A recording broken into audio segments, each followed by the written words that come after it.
ত্রয়োদশ জাতীয় নির্বাচন হয়েছে। এই নির্বাচনের প্রচারণার ক্ষেত্রে জামাত অনেক জায়গায় ধর্মকে কনভার্ট করেছে, ধর্মকে বিকৃত করেছে এবং ধর্মের মধ্যে, ইসলামের মধ্যে অনধিকার চর্চা করেছে। কোথাও কোথাও আবার জামাত নবীদের কাজের তুলনায় নিজেদের কাজকে বড় মনে করেছে, নাউজুবিল্লাহ। এবং সেগুলো কি কি আমরা সকলেই দেখে নিজের ইমানকে শুধরিয়ে নিব, নিজেদের ইমানকে, বিশ্বাসকে অথেন্টিক খাঁটি করে নিব। তাই আমি আপনাদের সামনে একটি ভিডিও প্রেজেন্ট করছি। ধর্ম অবমাননা যেন থামছেই না জামাতের।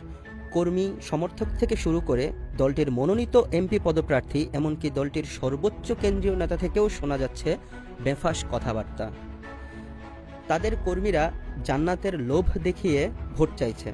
জামাতে ইসলাম করাটা আপনার আমার নৈতিক দায়িত্ব। কি দায়িত্ব? নৈতিক দায়িত্ব। কি জন্য? যদি আপনি জান্নাতে যেতে চান, জান্নাতে যেতে না চাইলে কোনো সমস্যা নাই।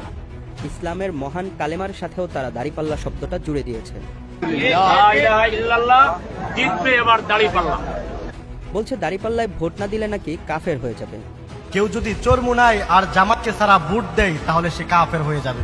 সোজা কথা, সে কাফের হয়ে যাবে, সে ইসলামের মধ্যে থাকবে না। আবার বলছে বিড়ি খেয়ে দাড়িপাল্লার প্রচারণা চালালেও নাকি পিছনের সব গুনাহ মাফ হয়ে যাবে। আমার ভাই হয়তো কোনোদিন ইবাদত করার সুযোগ পায় নাই, ওই শুকটান দেওয়া বিড়ির মধ্যেও যদি সে ওই দাড়িপাল্লার দাওয়াত দিয়া আল্লাহর দ্বারে কবুল হয়ে যায়, এমনও হইতে পারে পিছনের সব আল্লাহ মাফ করে দিয়ে তার তো ভালো করি। এমনকি এই মার্কা নিয়ে তারা মহান আল্লাহ তাআলার শনেও অবমাননা করে মন্তব্য করছে। বলছে আমাদের আল্লাহ যেন নিজেই দাড়িপাল্লাকে প্রতিষ্ঠিত করার জন্য এই বাড়ি উঠা বেড়ে লাগছে। আল্লাহ নাকি তাদের মার্কা জিতিয়ে দেওয়ার জন্য উঠে পড়ে লেগেছে, অথচ আল্লাহ তাআলার জন্য উঠে পড়ে কিছু করা লাগে না। কোরআনের ভাষায় কুন ফায়াকুন, অর্থাৎ তিনি যখন কিছু চান হও বললেই হয়ে যায়। সচেতন আলেমরা যে প্রতিবাদ করবেন সেই সুযোগও তারা রাখছেন না। রোজা এবং পূজা নিয়ে মন্তব্যের প্রতিবাদ করায় খতিবকে নোটিশ পাঠিয়েছে।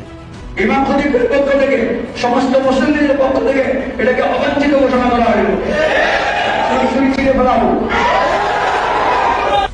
নিরীহ ইমামের চাকুরি তারা কেড়ে নিয়েছে।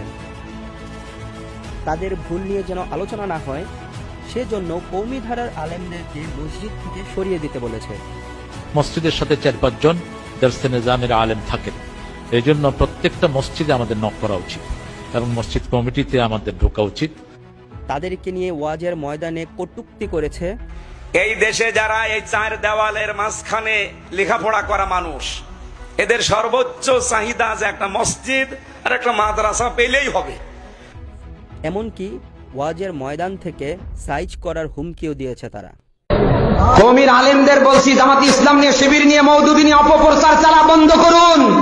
আপনি যদি বন্ধ না করেন, সামনে আবারও ৭১ কায়েম করবার জন্য আলেমরা অপেক্ষা করছেন। অথচ যে কারণে আলেমরা তাদেরকে অপছন্দ করেন সেই বিশ্বাস ও আচরণ তাদের মাঝে এখনো বিদ্যমান। তারা মুখে বলেন আমরা মওদুদিকে মানি না। মাওলানা মওদুদিকে আমরা কখনো ইমাম মানি নাই, আমরা উনাকে আকীদার ইমাম মনে করি না, উনাকে আমরা ফিকার ইমাম মনে করি না। কিন্তু মওদুদির মতোই তারা ইসলামের তরতিবে পরিবর্তন করেছে। বলে যাচ্ছে নামাজ, রোজা, হজ, যাকাতের চেয়ে ইসলামের হুকুমত কায়েম করা বেশি গুরুত্বপূর্ণ।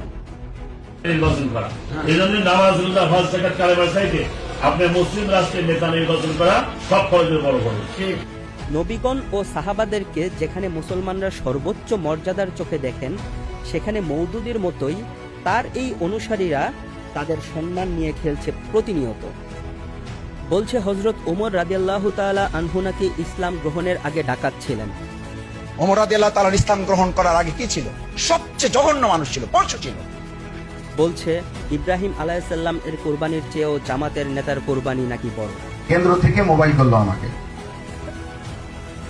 মোবাইল করে বললো যে খান সাহেব আপনাকে তো কোরবানি দেওয়া হলো।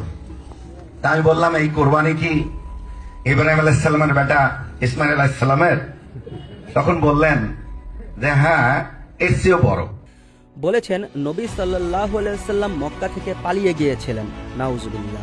মুসলমানরা শাসন করেছে, তাহলে এত প্রভাবশালী একজন ম্যানেজমেন্টের ক্যাপাসিটি সম্পন্ন শাসক কেন মক্কায় এক্সিস্ট থাকা সত্ত্বেও মক্কা থেকে আল্লাহ রাসূলকে পালিয়ে যেতে হলো? তাদের সর্বোচ্চ নেতা ডাক্তার শফিক বলেছেন ইসলামে যে শালীন পোশাকের ধারণা রয়েছে সেটা না করেই নাকি অনেক মহিলা আমাদের নবীজির কাছে এসে কথা বলতেন, তারপরেও নবীজি তাদেরকে শালীন পোশাক পরতে বলতেন না। বহু মহিলা এসেছেন তার প্রয়োজনের কথা বলতে, তার পোশাক ইসলাম যেটুকু শালীনতার প্রত্যাশা করে ওরকম না, তিনি এসেছেন তার মতো পোশাক। আল্লাহ রাসূল কখনো এমন কোনো এভিডেন্স নাই বলেছেন মা আগে আপনি যান একটু পোশাকটা শালীনতার সাথে পরে আপনি আসেন, নেভার, কখনো বলেন নাই। একটা বা দুটা ঘটনা হলে, একজন বা দুজন এরকম বললে সেগুলোকে আমরা বিচ্ছিন্ন ঘটনা বা স্লিপ অফ টাং বলতে পারতাম, কিন্তু এত পরিমাণ ঘটনা যখন আমাদের সামনে আসে তখন এই কথা বলার কোনো সুযোগই থাকে না। স্পষ্ট ভাষাতেই বলে দেওয়া যায় জামাত একটা ভ্রান্ত দল। তাদের প্রতিষ্ঠাতা আবুল আলা মওদুদী ধর্মের যে অপব্যাখ্যা ও অবমাননা করেছিল সেখান থেকে একটুও তারা ফিরে আসেনি, বরং দলটির বর্তমান সদস্যরা দলটিকে আরও বেশি ভ্রান্ত হিসেবে প্রমাণ করছে। শেষ কথা হচ্ছে, দলকানা হয়ে দলের প্রতি অন্ধভক্ত হয়ে আমরা সকলেই আমাদের ইমানকে নষ্ট করব না, আমাদের বিশ্বাসকে নষ্ট করব না। তাই অন্ধ অনুসরণ করা যাবে না। এই প্রসঙ্গে ইমাম হাইসামি মাজমাউল জাওয়ায়েদের মধ্যে একটা হাদিস উল্লেখ করেছেন। قال ابن مسعود رضي الله تعالى عنهما لا تكونن احدكم امعة।